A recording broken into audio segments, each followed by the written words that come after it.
in a petite paper bag kind of value meal.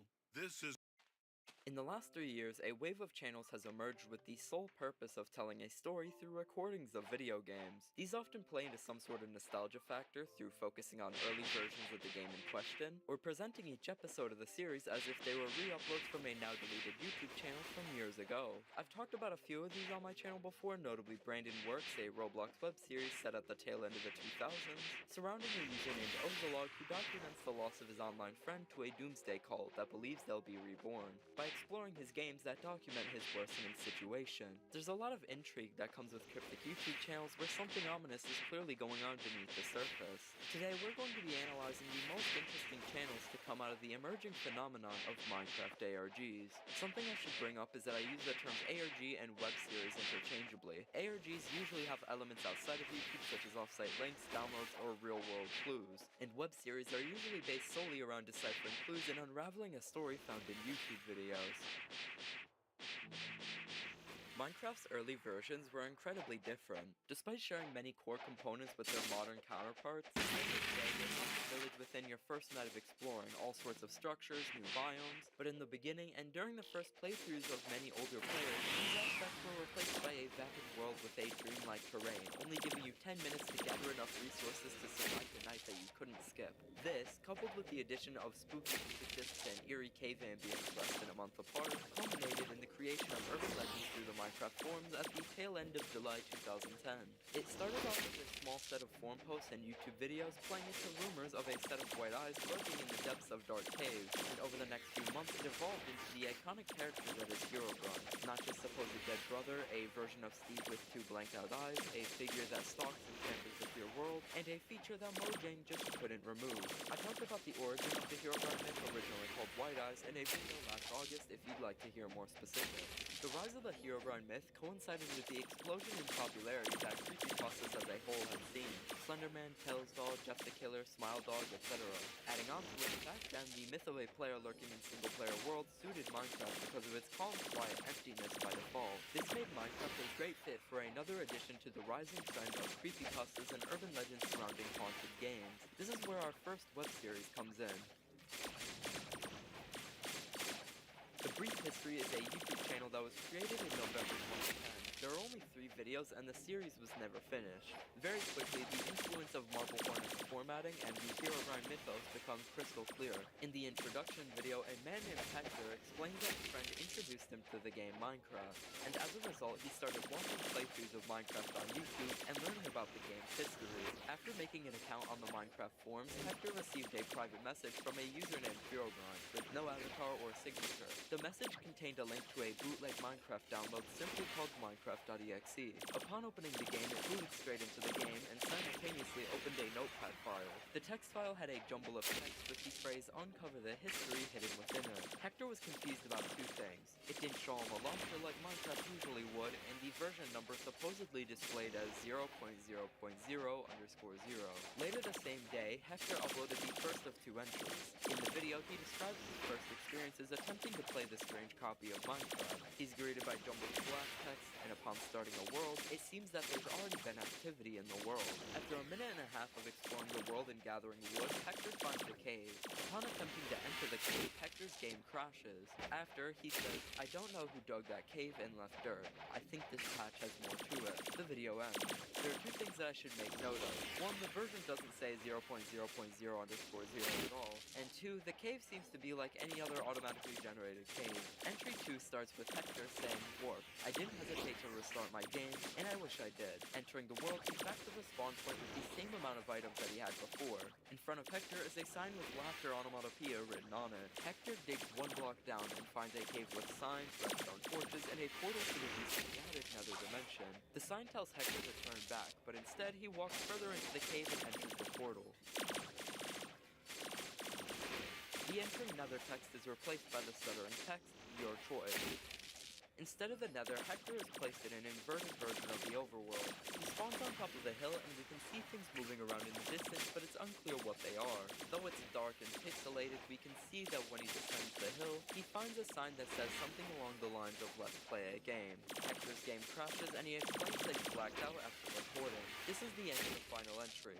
This series embodied every cringeworthy creepypasta cliche of the time, and it's funny to an extent watching it back 13 years later.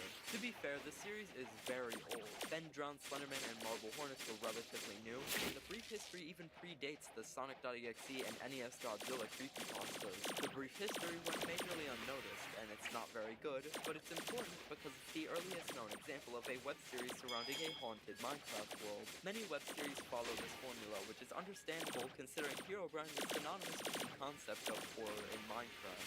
One of my personal favorite examples of this trope is Am I Alone, created in 2019.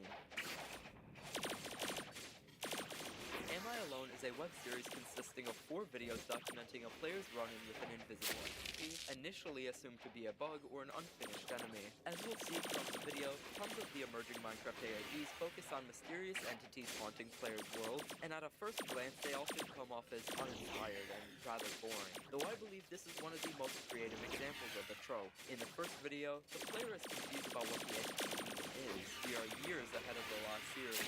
Instead of Alpha, we are now in the Caves and Cliffs phase. The player has the audio subtitles feature and the accessibility menu enabled, which he uses to easily find caves. The Sound ID subtitles hidden watching keeps appearing in the subtitles. Despite this, it doesn't seem to be coming from one certain direction, as if it's hovering just above or below the player. Towards the latter half of the video, the hidden mob drops on the player, crashing his game in the process. The game crashes, and the sound subtitles hidden screaming is seen in the subtitles. A string of what's initially assumed to be gibberish accompanies it. This is a message encoded in a Caesar cipher. Every letter is shifted by 7 characters, meaning A would be H, B would be I, and so on and so forth. When applying the shift to every character in the sentence, we get the phrase, "How much do you know about Java?" In the second video, the player rejoins the world, simply titled I'm All Alone, and opens land to find the creature in creative mode. We find that the entity in question has a tall hitbox and no model. All it seems to do is survey the environment. The video ends with the player asking any viewers to suggest ideas on how to trap the entity. In the next video, the creator keeps the entity on the mountain they were killed on, and they build a trap with trap doors and barrier blocks inside a distant mountain at the other end of a valley. After the trap is built, the player aggravates the entity by lighting fireworks, and this is what happens. The creature leaps hundreds of blocks forward to get to the player who falls into the trap. While the creature is held captive in a cage of barrier blocks, we can see subtitles for the sound IDs, subtitles hidden screaming, and subtitles hidden angry. This is the end of what came to be the last video for about 2 months. After the wait is over, the channel's creator releases a 5-minute-long video where they attempt a variety of viewer-suggested experiments on the entity. The first experiment concluded that name tags work on the entity. The second experiment concluded that potions work, but harmful potions don't. The third experiment involved dropping carrots through iron bars to see if the entity could pick up items, and we found out that the entity could pick up food items and eat them. This is where the final video on the channel ends, and seeing as the account has been dormant for over 2 years, this is likely the end of the series entirely. I find this to be an intriguing example of the trope of Minecraft ARGs that are centered around mysterious entities looming in the worlds of Minecraft players. Instead of there being a looming sense of hopelessness in the player, completely in the dark as to what being is haunting your Minecraft world, using a feature of the game to capture the creature and examine it, learning more about it in the process. For some time, there's been an ever-growing community for people that prefer the alpha and beta stages of Minecraft over the modern version, usually referred to as the golden age of Minecraft nowadays, with the version of choice usually being beta 1.7.3, because it was right before beta 1.8, one of the hugest Minecraft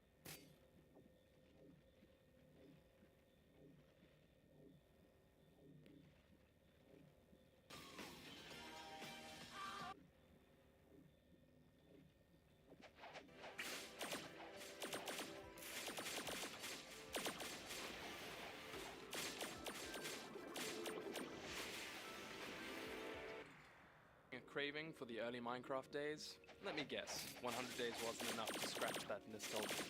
Well, if you haven't seen that first installment, catch that video up, subscribe, and come back to this video for more. Because after much deliberation, here is the long-awaited sequel. Stick around and you'll see even more classic gameplay, bigger retro builds, and another good old-fashioned world tour. All reminiscent of Minecraft's golden age, beta 1.7.3.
There's 5 words you need to remember. You're only one video away. You see, the YouTube algorithm gives you a fresh chance every single video you post. Literally, all of your videos could be dead with no views, and that next video could change everything. So many big channels had one video go viral that sparked momentum for all their other videos and changed their life in a matter of days. So, why would you give up when you're just one video away? One video away from changing people's lives. One video away from getting the success and recognition you deserve.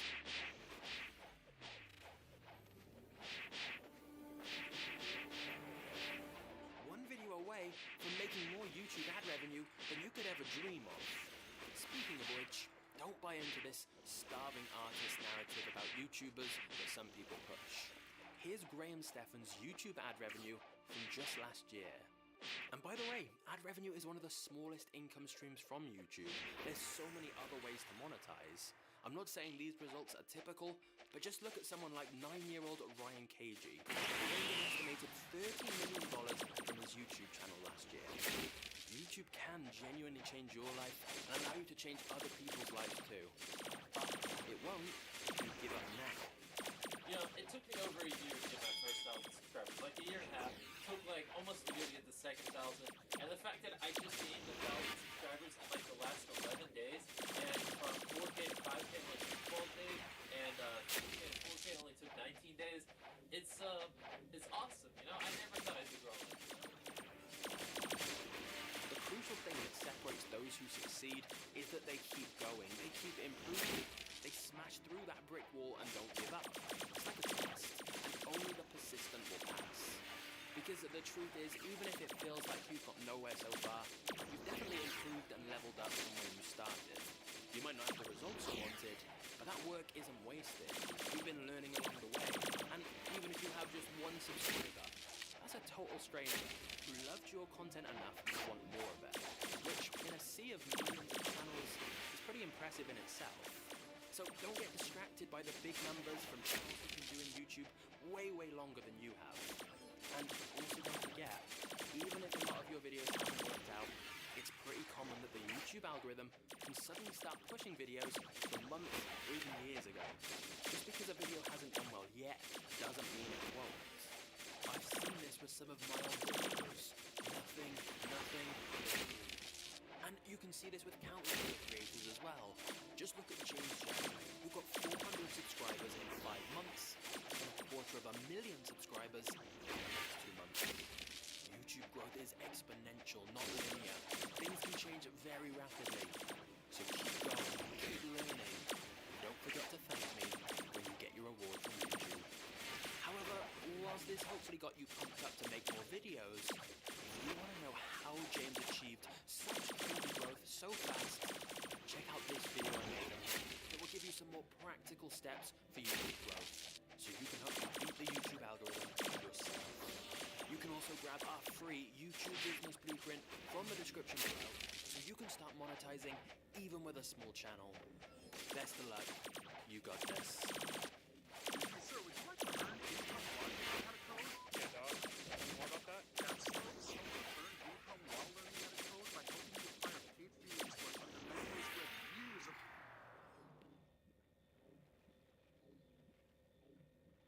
Play isn't the same for small channels as it is for larger channels. In fact, let's play a game. Howdy everyone, and Nick here in the small channel game on YouTube. There are 2 places that we could be.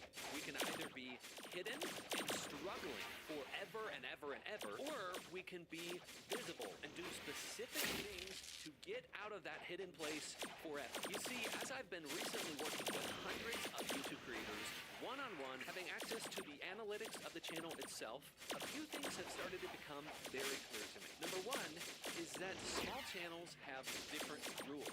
They don't perform the the same as larger channels.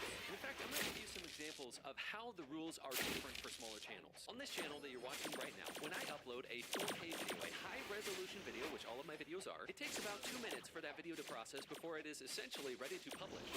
Now contrast that with a client's channel that is significantly smaller. When we upload a video to that channel, same thing, 4K resolution, similar length of video, it takes at least an hour to 2 hours to process. Another example, this comes from multiple clients' channel. I have seen the behavior over and over again of publishing a video, having a spike, and then a flat line, meaning that the algorithm decides to test that video and then stop giving impressions to that video for a period. And sometimes that pattern will repeat. You'll have a test period, a flat, and then another test period, and then another flat. And I could go on and on with how the rules are different for smaller channels. And in fact, I am going to give more examples throughout this video. The important thing here is we are not mongering. Is that the right word? We're not complaining here. Because as far as I can tell, with the examples I gave, the faster processing time on my channel versus a smaller channel, it makes sense that if a channel has more data to work with and more audience to prove their stuff with, then they'll give more allocation of resources to that channel, a brand new or a smaller channel. It also does make sense, and this may be slightly controversial here, it makes sense that if there's a limited amount of impressions to give to all of the YouTube users on the YouTube platform, they would give priority to larger channels. If for no other reason, then again, the larger channels have more proven content. They have a backlog of videos that are showing that they're more successful with their audience. And so I'm seeing this impressions and flatline behavior being a testing period behavior, which I'll explain a bit more of that later on. So if smaller channels have different rules than larger channels because of the various reasons I've listed and many more that I couldn't fit into this video, what do we do about it? We make it so that your channel cannot be ignored. We make it so that your content is the best content that it can be. And we make it so that you as the creator of that content are no longer hiding. You're choosing to be radical. You're choosing to stand out and face fears and do things differently, which will lead to this. Without investment, life-changing medical breakthroughs slow down. Cities, banking, markets, and services businesses deliver local financial solutions that help a client like you innovate without delay. Citi.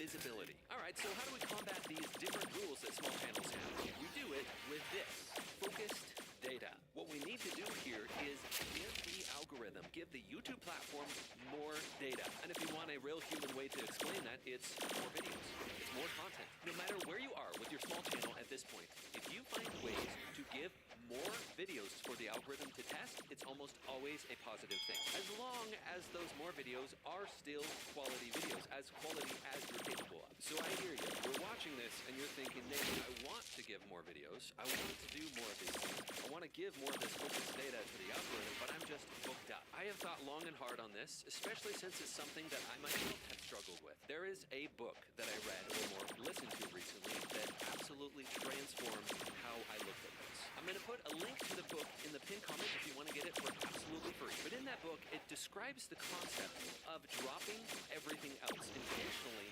just dropping everything else that doesn't give you the focus that you want. And it gives really viable strategies for how to do that, how to allocate your time in order to do that well. So what I'm suggesting here is if you feel like you are in small channel heck, I do that for the algorithm, then you get really decisive in cutting off the things that are not contributing to publishing more quality videos. Because the more tests that we give the algorithm, the YouTube platform, the more likely it is that you will finally get the traction enough to have that proven backlog of content.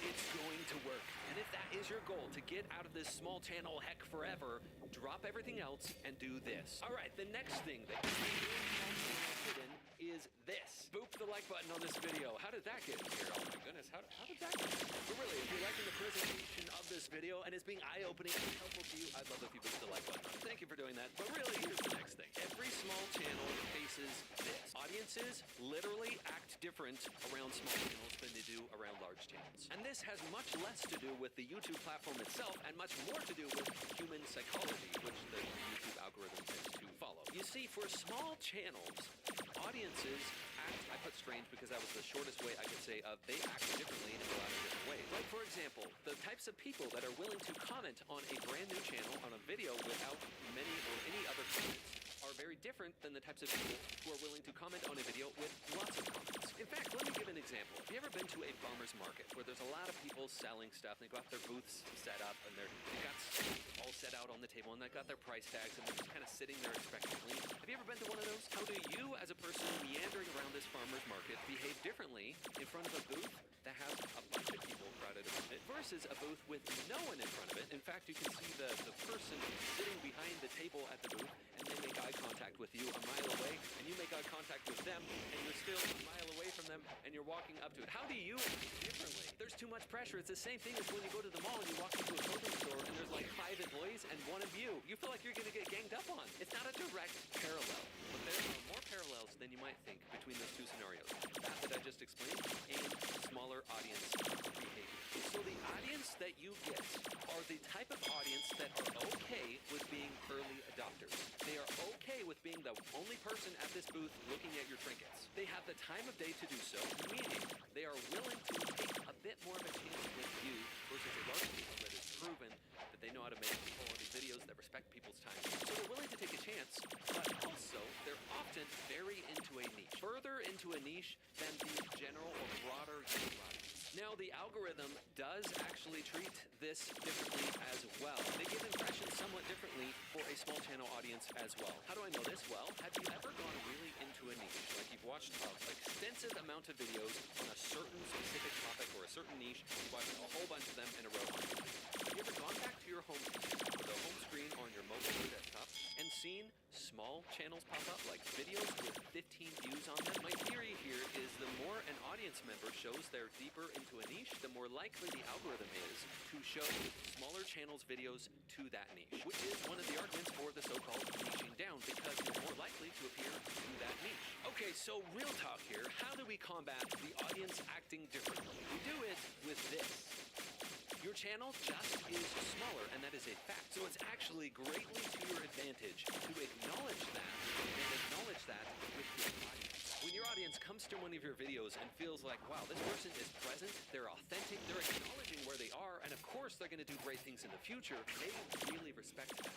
So you bringing them into your videos and expecting them to be there and enjoy the experience with you with your presence does huge things for you. And I've said this before, I'm going to say it again. When you start getting comments to the tune of, wow, why isn't this channel bigger? Or comments addressing you directly saying, thank you so much for making this video. This video deserves way more views than it has. When that starts happening, that is one of the indicators that you're doing this right. The next thing that keeps your small channel perpetually hidden unless you change it is this.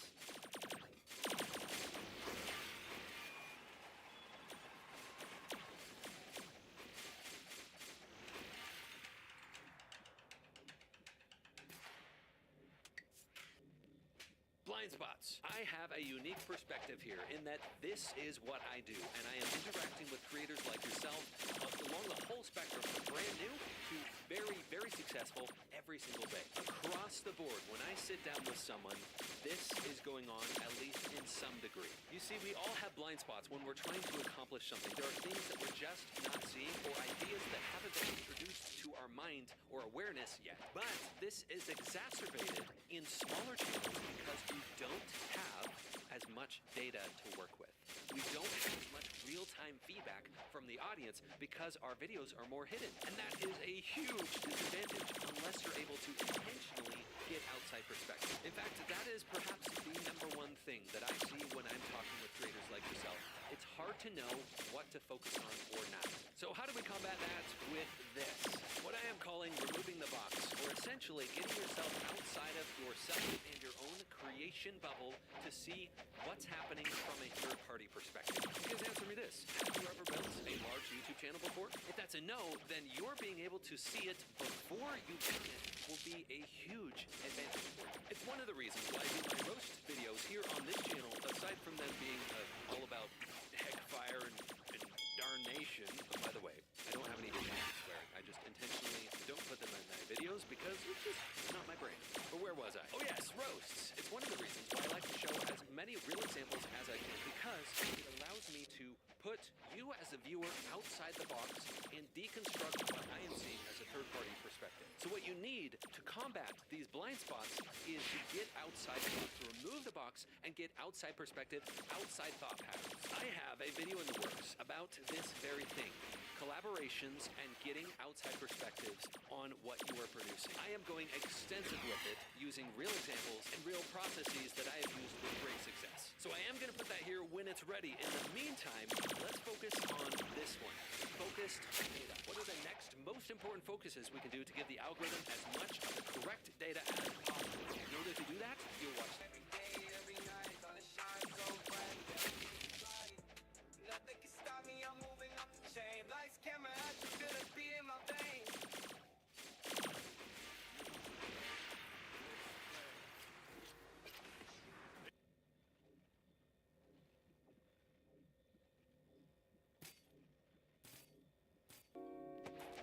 After rejoining Rootman for the first time in a long time, on day 101, I said hi to Code again. I hope he didn't miss me too much.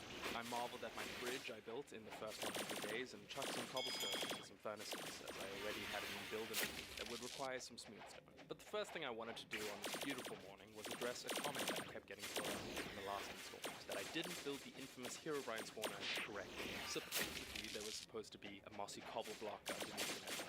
Who gets to make these rules, I'm not entirely sure, but regardless, I wanted to get it right to pay respects to this ancient Minecraft monument. So I walked up at that leisurely beta 1.7.3 pace, all the way along the bridge and up the mountainside. I'm pretty happy with being a whole gold block richer now, anyway, but who knows how it will impact the totem's effectiveness.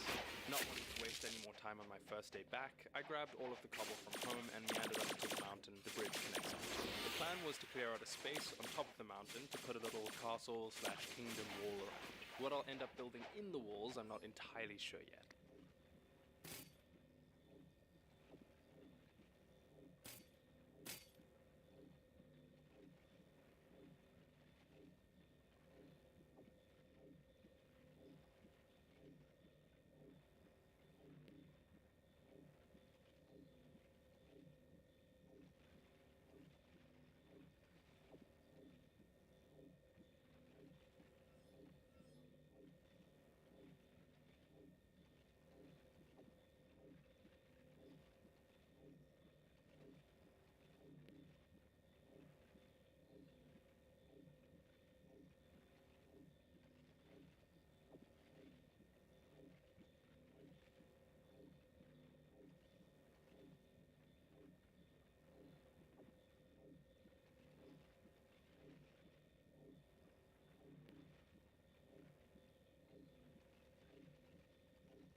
I have about 99 more days to figure that out. Irritatingly, I had to turn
fancy lighting because the clouds were fogging up my vision around this Y level, but actually I was pretty excited by this, as I thought it might make the kingdom look like it was occasionally resting on clouds in the sky. I was, however, nervous about the block height limit, but hopefully that wouldn't impact my building plans too heavily. But all this heavy planning made the afternoon of my first day back slip through my fingers. Luckily, I was treated to another gorgeous sunset from the top of the mountain tower. Boy, have I missed this sight. Day 102. It feels good to be living in this world again. Environmentalists, avert your eyes. There were many trees in the way of my big corporate plan that I needed to get rid of. I'm gonna build a fucking wall.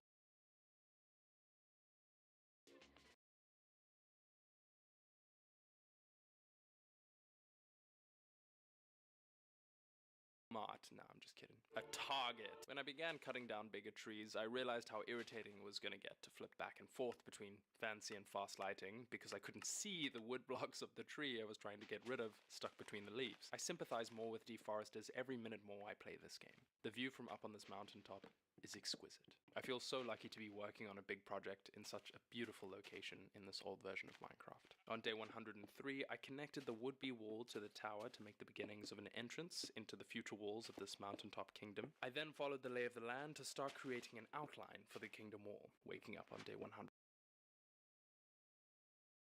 The YouTube Music app can sense what you like. From the moment you open the before we enchant it, ending on that one.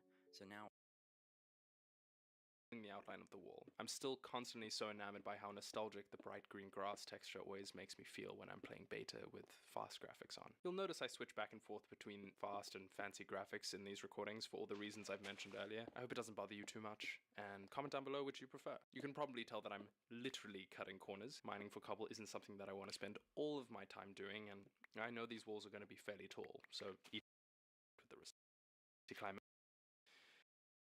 The kingdom walls seem to be mining before. Base enchants first, but this will definitely take care of our tools. I'm also going to take some time to go back into the nether now that we have transforms the mountain biomes. I mean, enchanting, efficiency 4, unbreaking 3 on the first pickaxe. Align it with some fences, and there are reasons for both of those things. There are some, this is going to be a lore-heavy world, not nearly as heavy as my old hardcore series. There's not going to be cinematics and animations and putting the interior of this thing as I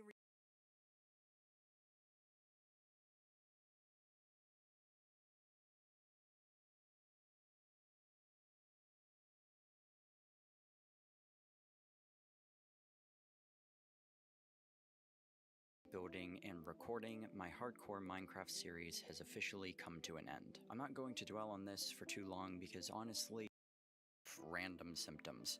My hands get shaky, I lose feeling in my fingers and toes, and worst of all, I get this intense brain fog. I start hyper-focusing on the fact that I'm low instead of, you know, anything else that's going on around me. So when I tried to pause the game, I guess my hands were shaking so badly that I accidentally double-tapped the escape key, and at the same time as I stood up, I pushed myself away from my desk and shoved my mouse forward. Next thing I know, I was falling into the depths of the ocean, and by the time I got back to my computer, it was already too late. And I'll be honest with you, in that moment, I faltered a little bit. I couldn't stand the idea that I just lost yet another hardcore world due to real-life circumstances. My first world was corrupted game files, and now my health. So I thought about turning on cheats, reviving myself, and continuing the story. But that wouldn't sit right with me. Even though my death had nothing to do with Minecraft itself, I still considered it my responsibility. And that's the whole point of hardcore, right? When you lose the world, you lose it. No matter how you lost it, there are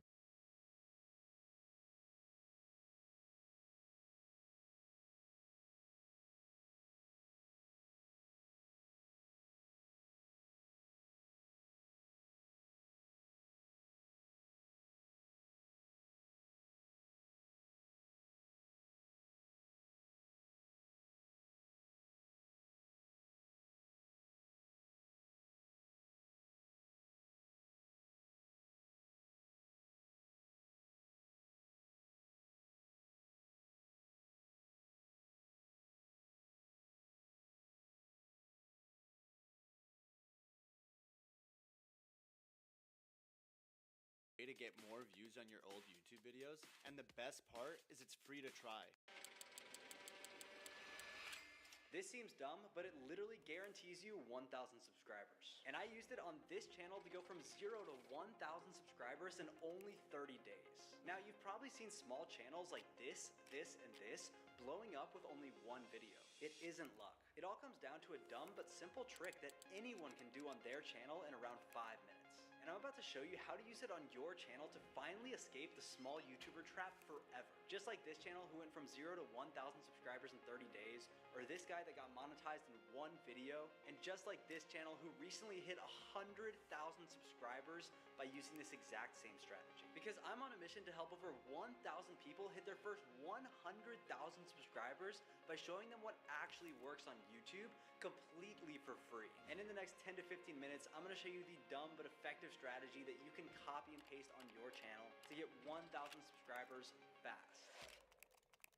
99% of YouTubers ignore this one thing, but creators like Mr. Beast, Eric, and Iman Gaji spend over $100,000 a month to make sure that it is perfect. It's not editing, it's not script writing, and it's not even your title and thumbnail. But it's likely what's holding your channel back from hitting your first 1,000 subscribers. And if you continue to ignore it, it will likely take you years to grow your channel. But if you put in 30 minutes to an hour per day on this dumb thing, your channel will likely 10x in the next 1 to 3 months. It's called idea farming. And this is the most powerful thing that you can do on your YouTube channel. Here's how it works. You are going to sit down for 30 minutes to 1 hour per day and scroll on the YouTube homepage or your favorite channels. Next, you are going to write down as many ideas as humanly possible into a database that looks like this. I will leave a link in the description to a template of this exact database that you can access completely for free. Now, a good goal to shoot for is 25 to 50 ideas an hour. Because as Mr. Beast said, YouTube is an ideas business. And this is the one thing that every successful YouTuber focuses on the most. Because a great idea is guaranteed to get views. And there is a strategy to come up with viral ideas consistently that a smart group of small YouTubers use to blow up their channels from day one. And it's so simple that you can just copy it. It all comes down to looking at comparable niches. These are niches that are similar but different to your content. Let's say that you are making videos in the business niche. This is your channel. And to find really good ideas for your business channel, you need to look at other niches like investing, side hustles, and crypto. These are all niches with very similar audiences to yours. It's people that want to make money online. Now, you are going to go into these channels and filter their videos by most popular. Then you are going to come up with ideas based off of their most popular content. For example, on this channel, we could turn the best side hustle ideas to make $1,000 a month into the best business ideas to make $1,000 a month fast. This idea is already proven to work with your audience. People who want to make money online have already shown that they respond well to this idea. This is much better than going to other channels in your current niche because then you'd be copying their videos one-to-one. But instead, you are taking a proven idea that has already worked and then bringing it into a niche where it has never been done before, meaning that there is no competition. And this is just one idea. You need to be coming up with hundreds of these per week. But in the beginning, it can be really hard to know which ideas will work and which won't. Which is why so many beginners feel like they have made a great video, but when they post it, it doesn't get the views that it deserves. I know that feeling. It sucks. And all that hard work feels wasted. And to be honest, your videos deserve to get more views. But no matter how good your actual content is, if your idea isn't good, it doesn't matter. And you'll always be on the YouTube hamster wheel, only getting a couple hundred views a video. But there is a framework by Alex Hormozy that